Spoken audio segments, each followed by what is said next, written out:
So Artifact for us is in the same way that Half-Life 2 was an attempt to take everything that we saw in the industry and all of our own thinking and our own experiences and turn it into sort of the definitive statement of what a first-person action game was. That's what Artifact is in terms of trading card games, right? Richard really invented the modern trading card game with Magic the Gathering. He's learned a huge amount. We think we're contributing to this, and between us, that's what we're trying to do. Now, one of the interesting things about trading card games is they've been around for a long time. This is something people really like to do. It's not like, this is an exclusively a recent phenomenon. People have been doing this for hundreds of years. When you look at post Magic the Gathering, for us there are a couple of sort of interesting points along the way, like as sort of designers and people who are thinking about customers. Like Pokemon did this amazing job of doing some. Still probably is the benchmark for saying, if you're trying to do a game, if you're trying to do a trading card game as well, if you're trying to do, linear media, they really have done it better than anybody else. Like, it is still the single most valuable entertainment franchise in history. More than the Super Bowl, more than certainly any of Valve's products, more than Harry Potter. Pokemon is that. So that's why that's important. Chronex was interesting because it was the first it was the first digital online trading game. It's an answer to a trivia question, but it's kind of an important one to answer. Hearthstone is a great game. Right now, we would say that that's really the benchmark online trading card game. We think they do a lot of really smart things, and obviously, we've been fans of Blizzard and Blizzard products for a long time. So what is Artifact? It's a very deep game, right? When there's been a trade-off to be made between, this requires us to write more code, or this requires us to build more art, or this means that we have to work a lot harder in terms of training materials, we've always optimized for making it a deep game. In the same way that, like Dota can't be solved, right? There are choices that you make, and the choices have implications, and then the opposing player can be responding to that. There's no rock, paper, scissors. This doesn't beat this. It isn't guaranteed to beat this. And that's a characteristic of Artifact as well. We've taken also, we've been shipping a bunch of esports titles, and this really takes all of our best thinking about how to build something that's great for tournaments and great for spectation, and then incorporates it into a trading card game. From a really high level perspective, we really want to stay away from pay to win. We think that actually is has a pernicious impact on the design of the game and the evolution of the community over time. There are choices that we make. For example, the game is not free to play. I'll go into that in sort of an annoying amount of depth subsequently about why we think that makes sense. Another example is, when you're in a free to play environment, you end up with this tendency that rarity equals power, right? So you're trying to create this artificial relationship, and that's not the case at all with Artifact. There are plenty of very common cards that are going to be super powerful. The whole point is to steer away from pay to win and that kind of approach.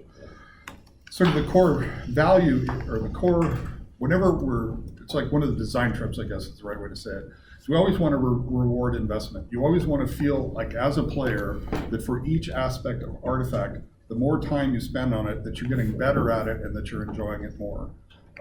We've all played plenty of games where you put in 100 hours and you really are done, right?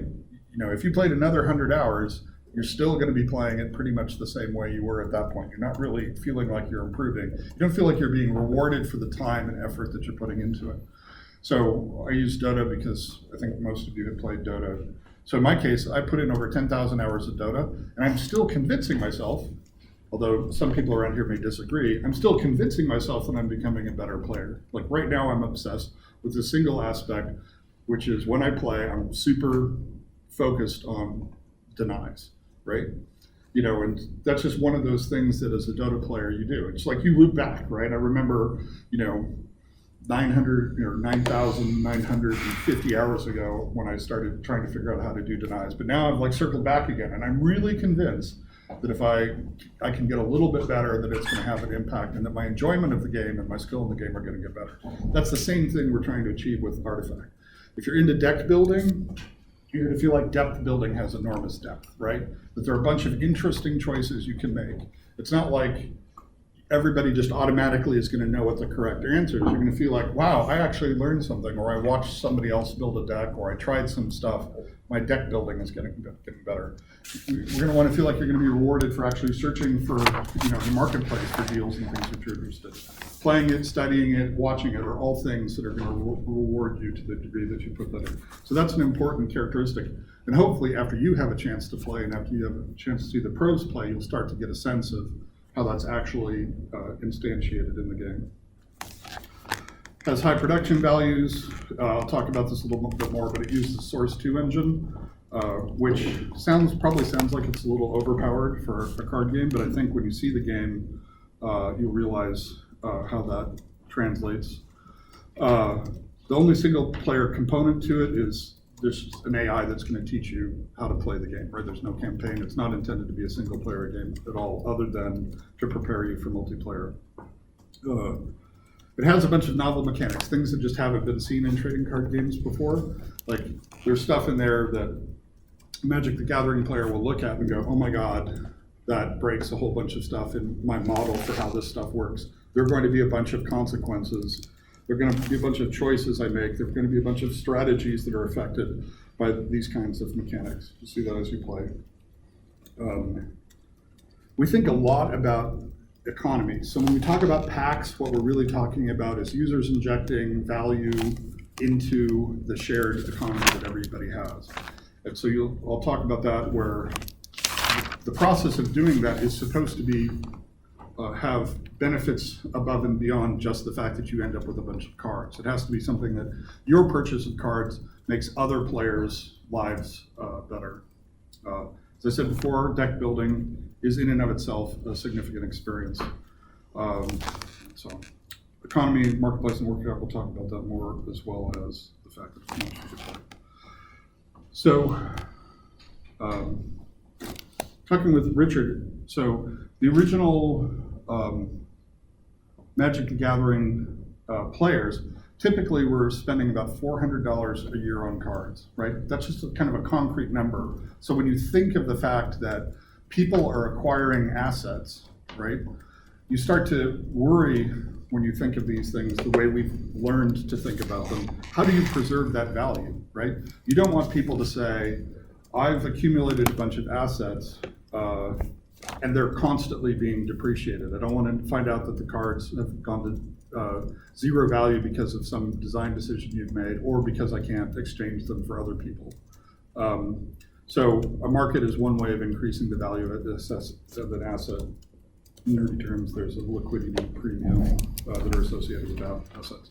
One of the weird things, for me personally, and this is maybe me being a little bit naive, is I was surprised that paper games had much better liquidity characteristics than the digital card games, because it's actually a lot easier, obviously, to create online digital exchanges of those things. But in a lot of these games, it was easier in the paper world to buy and sell cards and maintain the value of the assets that you had acquired. So let's turn this into a kind of a concrete example. Here's an example of a long-term side effect. If it's difficult for you to exchange the value, to exchange assets for other similarly valued assets, what you end up happening is you're imposing a huge switching cost on strategy. So let's say in a game where my assets are depreciating or I can't exchange them, I can spend a bunch of time building up stuff, and then I'm stuck with my strategy. Like, I can't make a technical decision and say, I would like to try something else, because essentially I have to burn all of the value that I've put into the game so far, right? So what you want to do, okay, why is that bad? Well, it's bad because it means that there's this, you end up getting the characteristic that you see in games with those qualities is that there's a stagnation in the evolution of strategies. You also end up having people who just reach the point where they fall off a cliff and just aren't going to make they're just going to keep playing, they're going to get bored, and then they're going to stop playing. So it has kind of a toxic effect in the long run. One of the reasons we're not free to play is that if there's a drain where essentially time, if there anything has a value of 0 and there's any connection to any of the other assets, it drives down all of those other assets to 0 as well. So if time is free, or if an account is free, or cards are free, then anything that has a mathematical relationship to those things ends up becoming devalued over time, whether it's the player's time and you just make people grind for thousands of hours for minor or trivial improvements, or the asset values of the cards or whatever.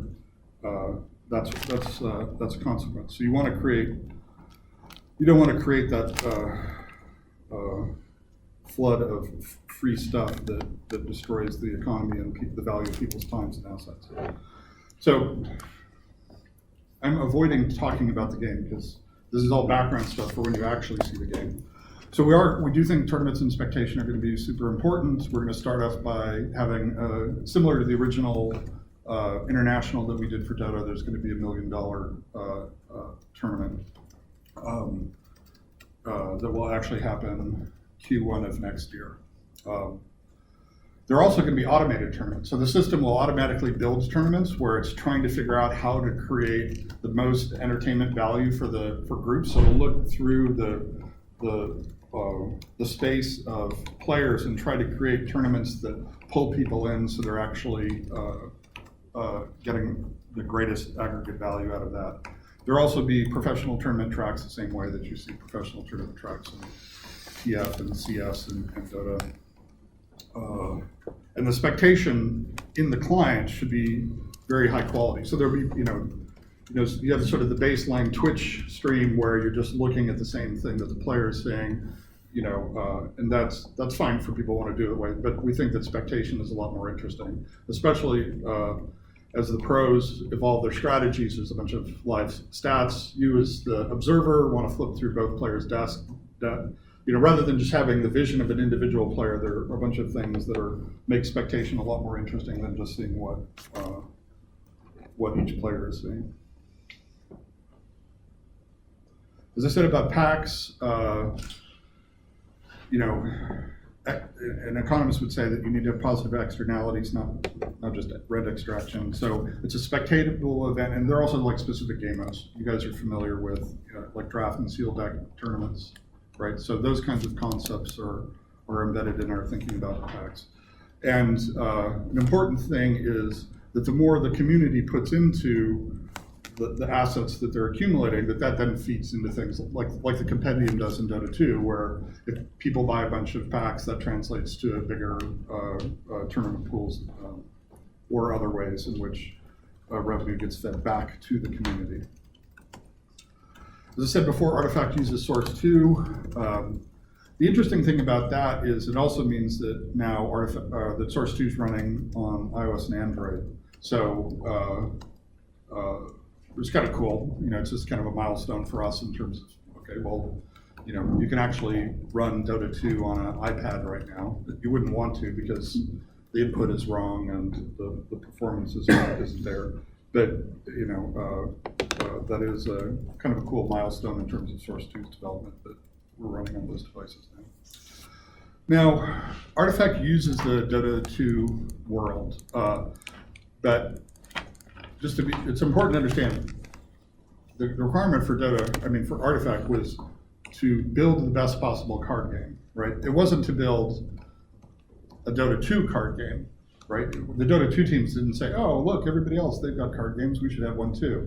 The Artifact team was like, let's go build the best card game, and they said, out of the available IPs that we have, which one is most appropriate?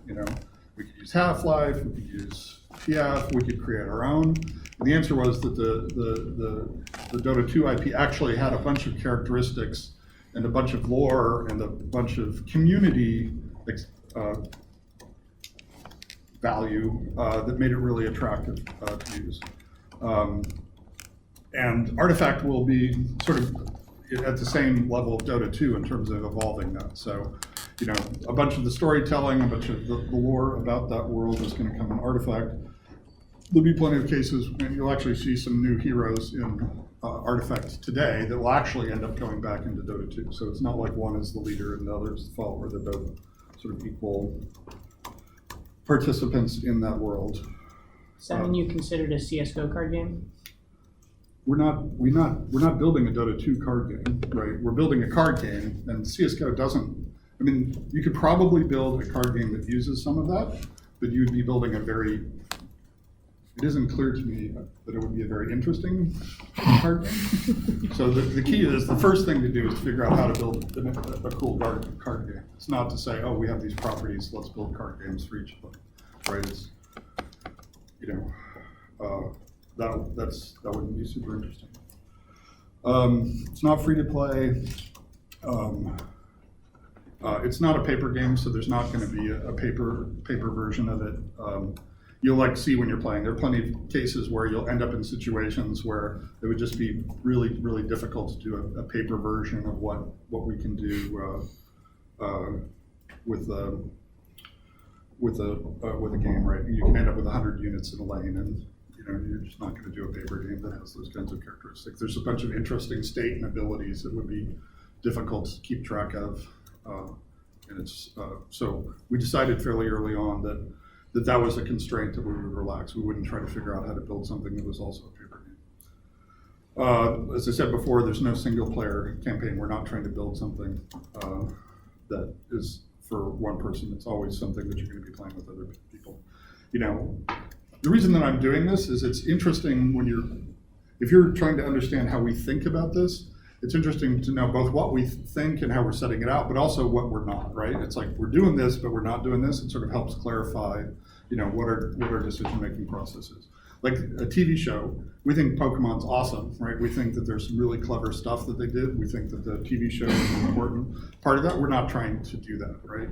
In that specific case, we think that would be a fine thing to go do, but that's an example of something that we're not doing. In addition to what Artifact is not, there are other things which Artifact is not yet, right?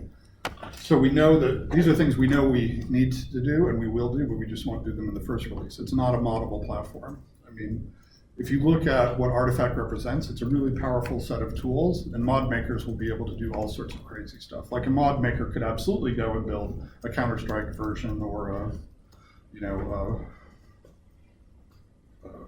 I was going to say something snarky, but you could go and build lots of cool mods. I personally want the Klondike mod, but I've been told I will have to wait. Illustrators are going to love the workshop, but there's not a lot of room for people to be contributing user-generated content beyond illustration. That we see, that is not a goal. That's an accident of scheduling, right? We think there are lots of ways. Illustrators are going to love it. They're going to be able to find lots of people who are going to love getting custom versions or special versions of cards. But all of the other ways that people in the workshop can create, like interesting animations for the imps or new character designs and things like that, that's going to be something that's going to happen subsequently to the initial release. We're in a closed beta right now. We'll have a public launch before the year. We'll have the $1 million tournament that'll just sort of help organize a bunch of our activities and community activities building up to that tournament. And then the mobile versions, the iOS and Android versions, will release mid next year. So I haven't shown you a single screenshot of the game. I've told you about none of the game mechanics. I've just told you the thinking that's gone into it. So now I think it would be really useful for you guys to sit down and play the game.